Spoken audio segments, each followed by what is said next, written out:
dear listeners, and welcome to the second season of Extra Extra. It's all about whiskey.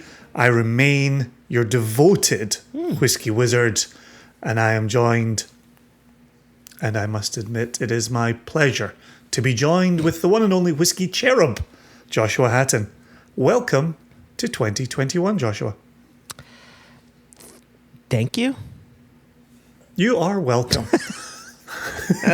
You told me, Jason, you told me that 2021 would be better than 2020. And I'm not going to lie, so far we're not off on the right foot, but I have faith that it will be better than 2020. And There's so much to be said in response to that, but I'm not going to say any of it. Carry on. Today's article gives me a little hope for a nicer 2021.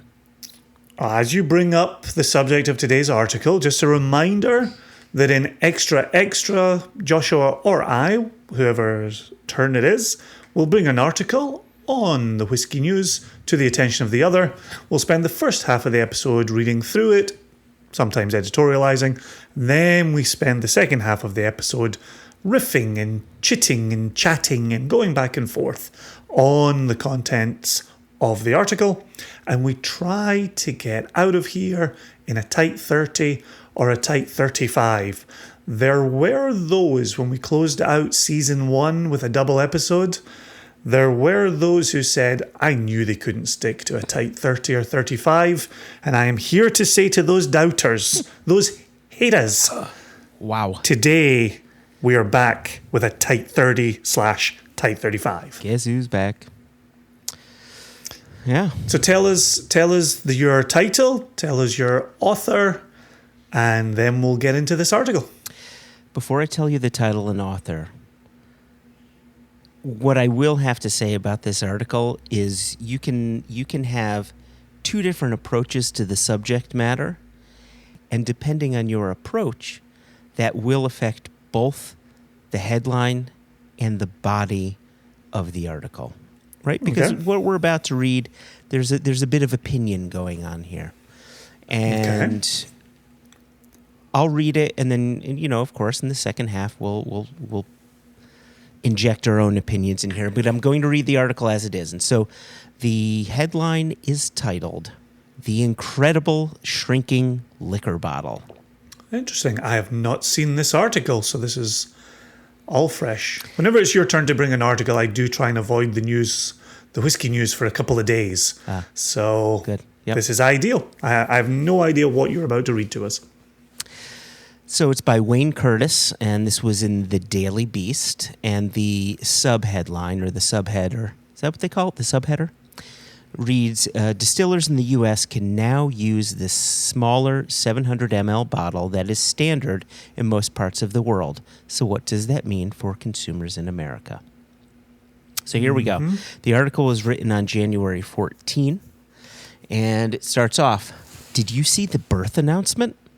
A few weeks ago, the standard 750 milliliter liquor bottle was blessed with a little brother.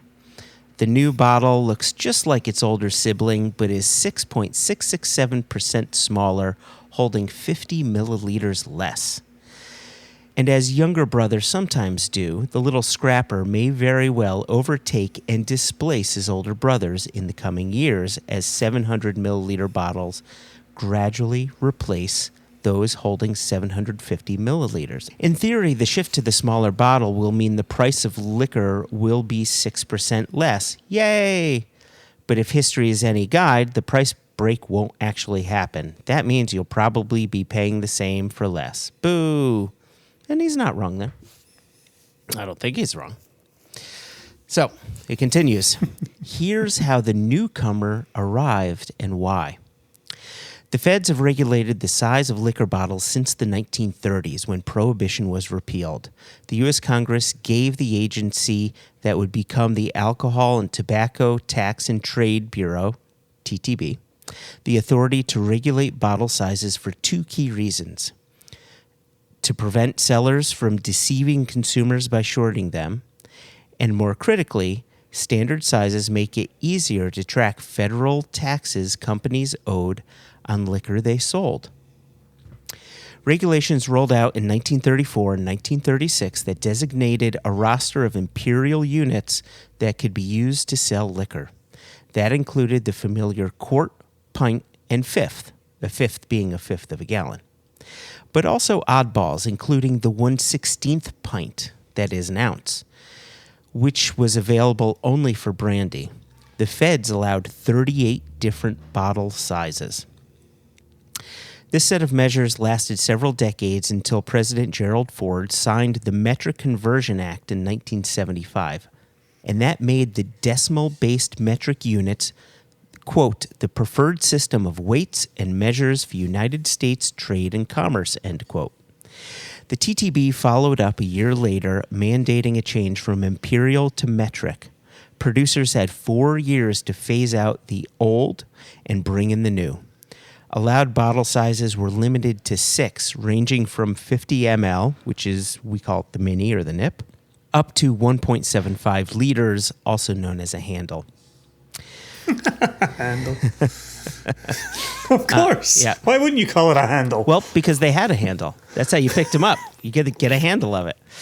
And then in paren, it says 2 additional metric sizes were added in later years.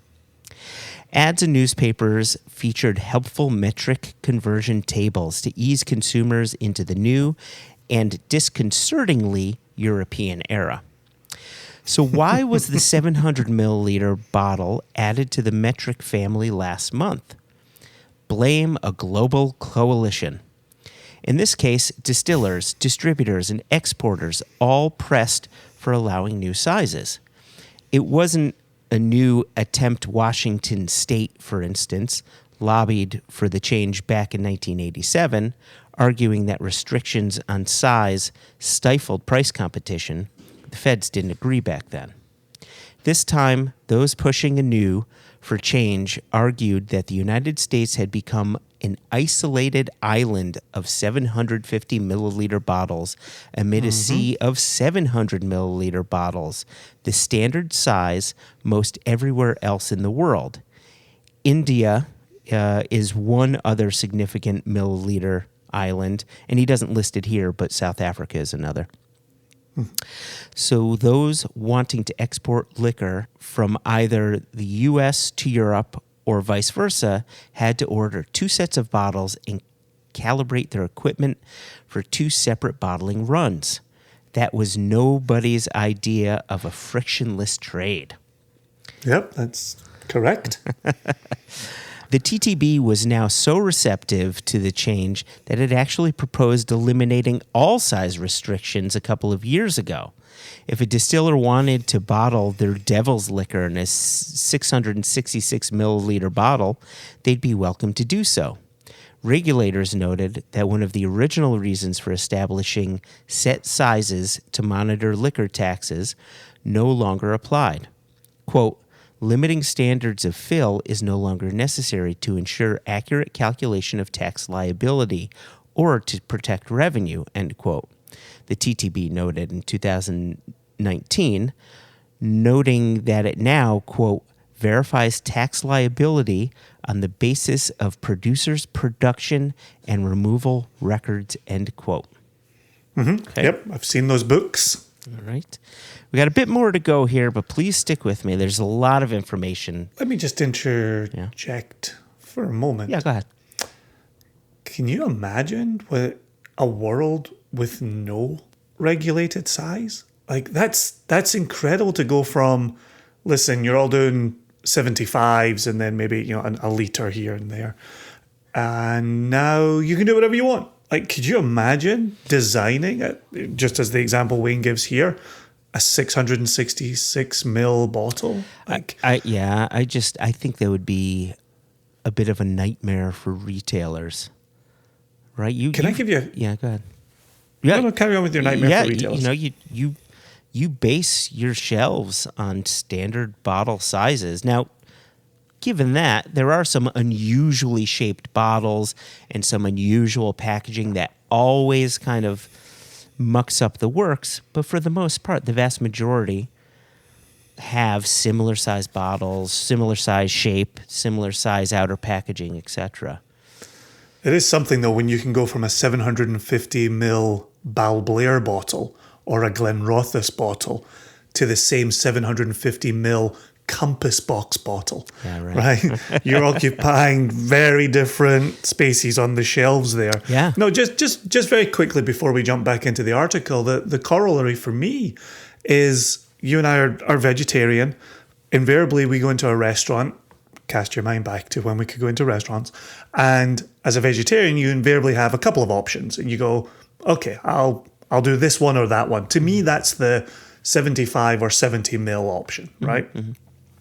With our friend Christopher Dew in San Francisco, I went into a Buddhist Chinese restaurant in Chinatown and in San Francisco and sat down, and the menu had 167 or 170 items on it, all vegetarian. Yeah. And I just said to Chris Dew, just order. I'll eat whatever you bring. Right. And for me, that's hey, pick any milliliter size you want for your bottle. Like, no. Just do I do 75? Do I do 70? Maybe even do I do 72? That's all I need to be concerning myself with. I don't need to be creating my own menu here. Yeah, you become paralyzed by choice. Exactly. It's not a great place to be in. And really quickly, you mentioned a Balblair bottle or a Glenrothes bottle or even a Kilchoman bottle, and then compare that to Compass box, and it's the difference between grenades and rockets, right? The two very different things. Do you remember when, this was maybe a decade ago now, but Old Fettercairn redid their line, and they just did even taller bottles. Yeah. Crazy world. Yeah. Anyway, we got a few minutes in this half of the show, so I'll let you wrap up your article. Yep. Okay, here we go. For the most part, distillers did not much care for the prospect of an anarchic world. Mm-hmm. Yeah, okay, I just wanted to make sure I had that right. Anarchy in the USA. I'm not used to that word. Anarchy in the USA. Prospect of an anarchic world of free-range bottle sizes during the public comment period. 110 wrote in favor of eliminating size restrictions, while 1,141 were opposed. Quote, we were persuaded by commenters' arguments that a proliferation of sizes would cause consumer confusion, differing state containment size requirements, and market disruption, end quote, said Thomas Hogue, Director of Congressional and Public Affairs at the TTB. Quote, the TTB basically seems to have taken the sort of middle ground, says Jarrett Dieterle. Let's say it's Dieterle, author of Give Me Liberty and Give Me a Drink, a guide to cocktails and, quote, outlandish, end quote, liquor laws, published last year. Give me liberty, give me a drink? Yeah. Okay. Quote, don't eliminate all size standards, but also add new options, right? And that seems to be the approach that the TTB took. Distillers who switch to 700 milliliter bottles for domestic sale will now have the option of exporting with less fuss and bother. Although they will still be required to use labels that meet labeling standards for their export markets, which can vary wildly. The cost of maintaining separate bottling runs for two markets might easily be absorbed by large legacy producers, but for craft producers, the streamlining reduces a significant headache and lowers a barrier to export markets. And then in paren, there are still the new and onerous tariffs on the European Union, but that's another story.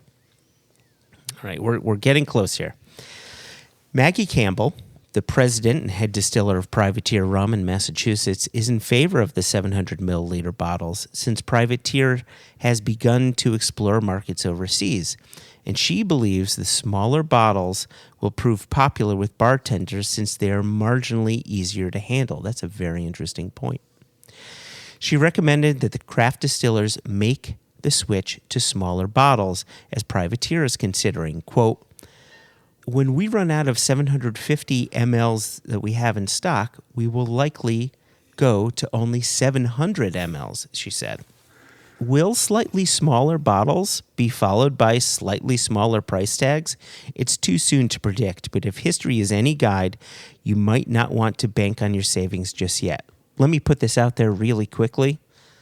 As far as we're concerned, you and I have a very specific margin that we always target, and people may see a little bit of a decrease in price. That would be nice.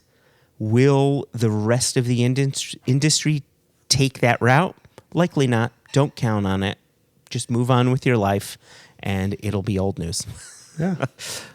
Quote, you may be surprised to learn that the half gallon has shrunk by almost 5 ounces to 1.75 liters, end quote, the New York Times reported in 1976 when metric bottles first arrived. Quote, but don't worry, there should be a similar decrease in price too, end quote. Was there? I went back and looked at the newspaper ads from the same liquor store a year apart. At Chris's liquor store in Austin, Texas, a half gallon of Jim Beam sold for $9.29 in 1977. A year later, the same store sold a smaller 1.75 liter handle of Jim Beam for $9.27. Henry McKenna bourbon sold for $10.99 in 1977, with the price unchanged in 1978, when the bottle held nearly 8% less.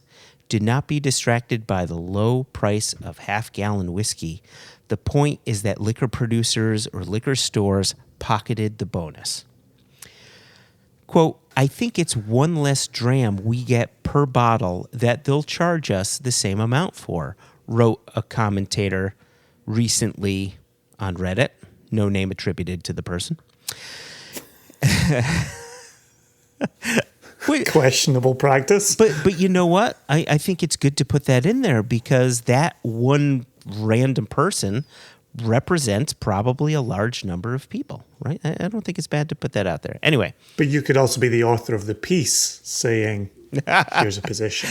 You don't have to attribute it to somebody anonymously online. If it's any consolation, shrinking size while maintaining price is a common practice amongst food products across the board. It even has a name, shrink. Oh, this is a really weird name. Shrinkflation.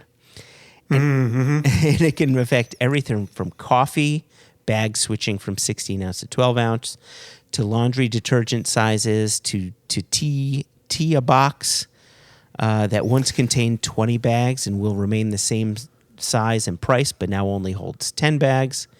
It's a simple way to boost profits without boosting prices. We have just 2 more bits, and then we're ready to go.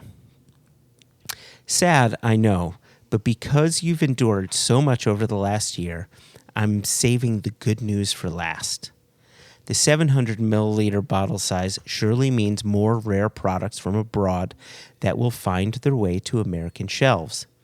If a producer of Scotch or a European importer of rare rums has a mere cask or 2 of fine spirit, it's not worth setting up dual bottling runs for 2 markets, but it's a different story if a 700 milliliter bottle can be as easily sold in America as in Europe. So expect to see a broader selection of interesting spirits. You're shaking your head no. I sort of agree with you, but I also disagree with you. Hold your thought. There's one last sentence, and then we're saving this unpacking for the second half. Give us this final sentence. All this means more work for the lover of liquor. Sifting through shelves, paying attention to bottle sizes, and scouting for new additions. And it will surely be more expensive, but that's always the case with a growing family.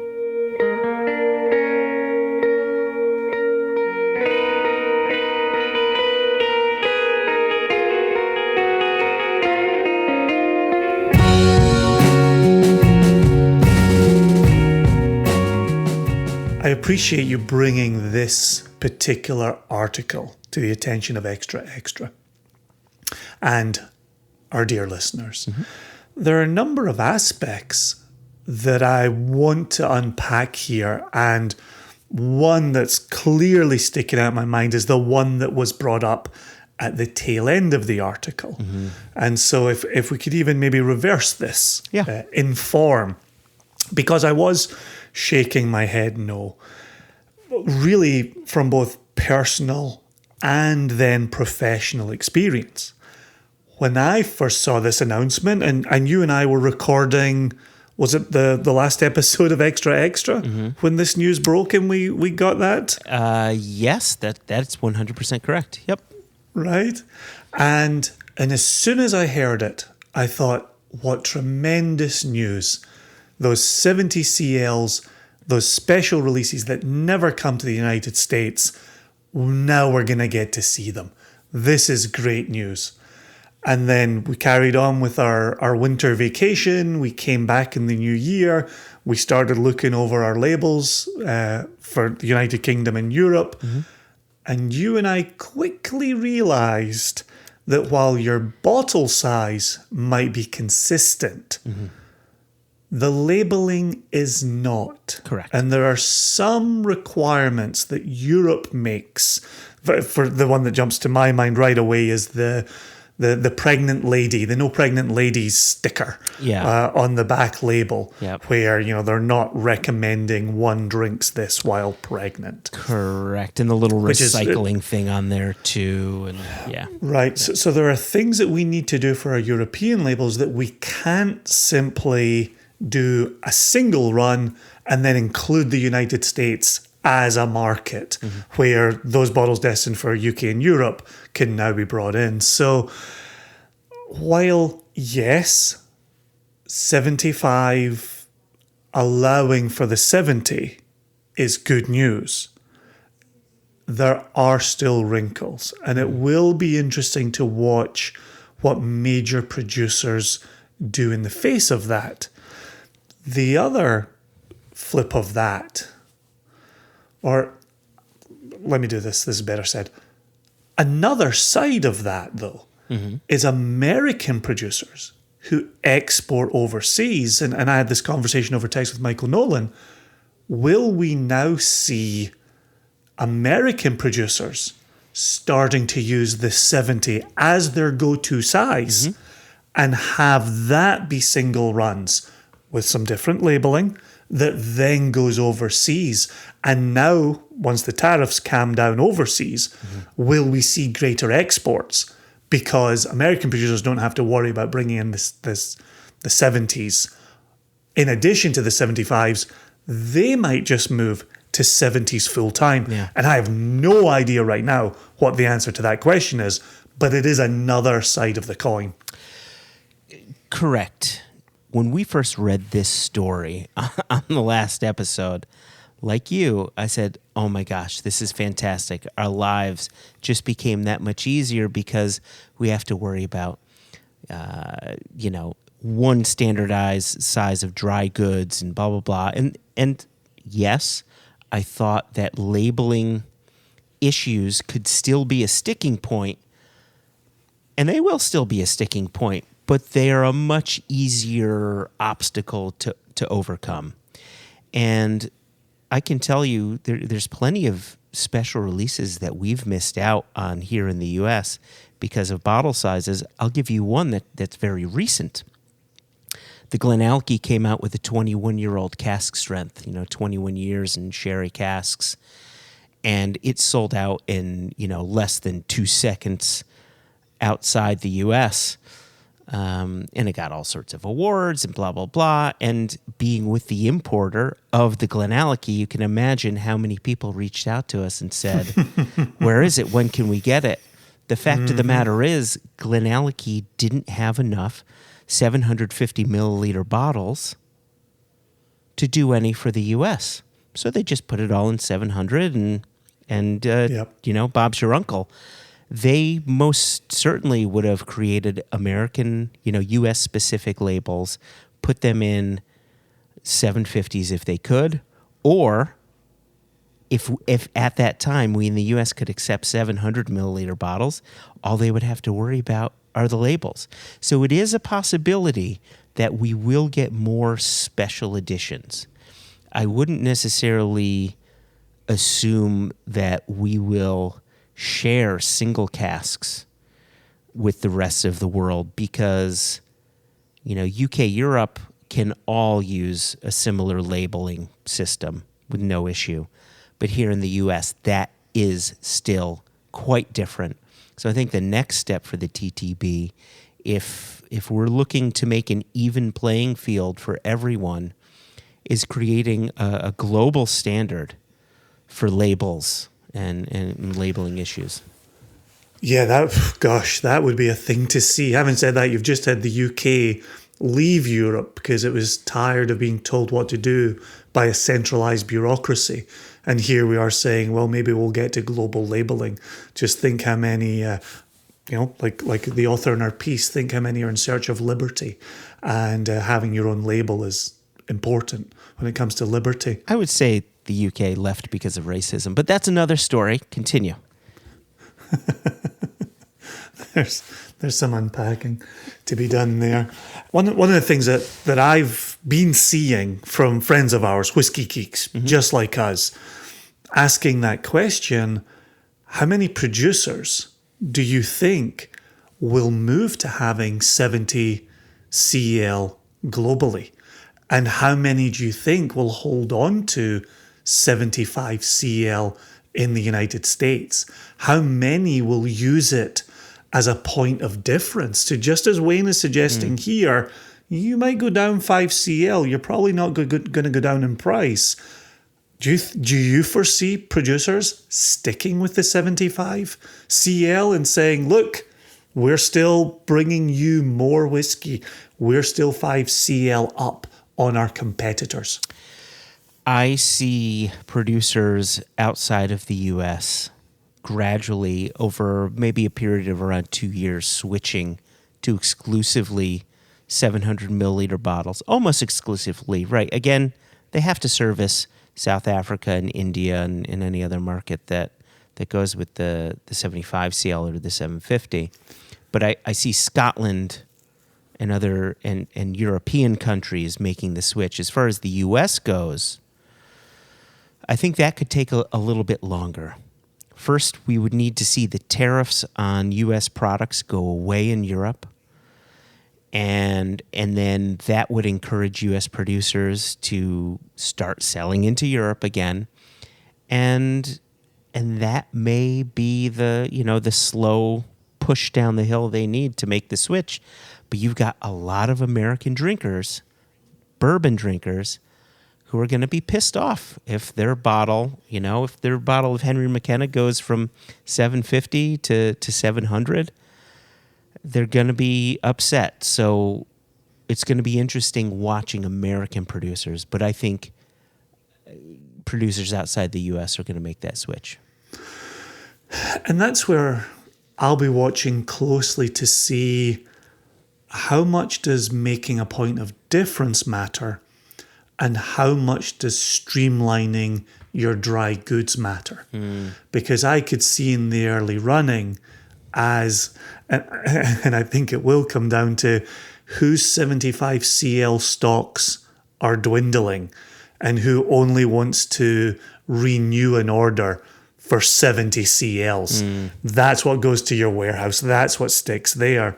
But say you're a massive global producer who just ordered 100,000, 250,000 75 CL bottles, right? And you need to go through that.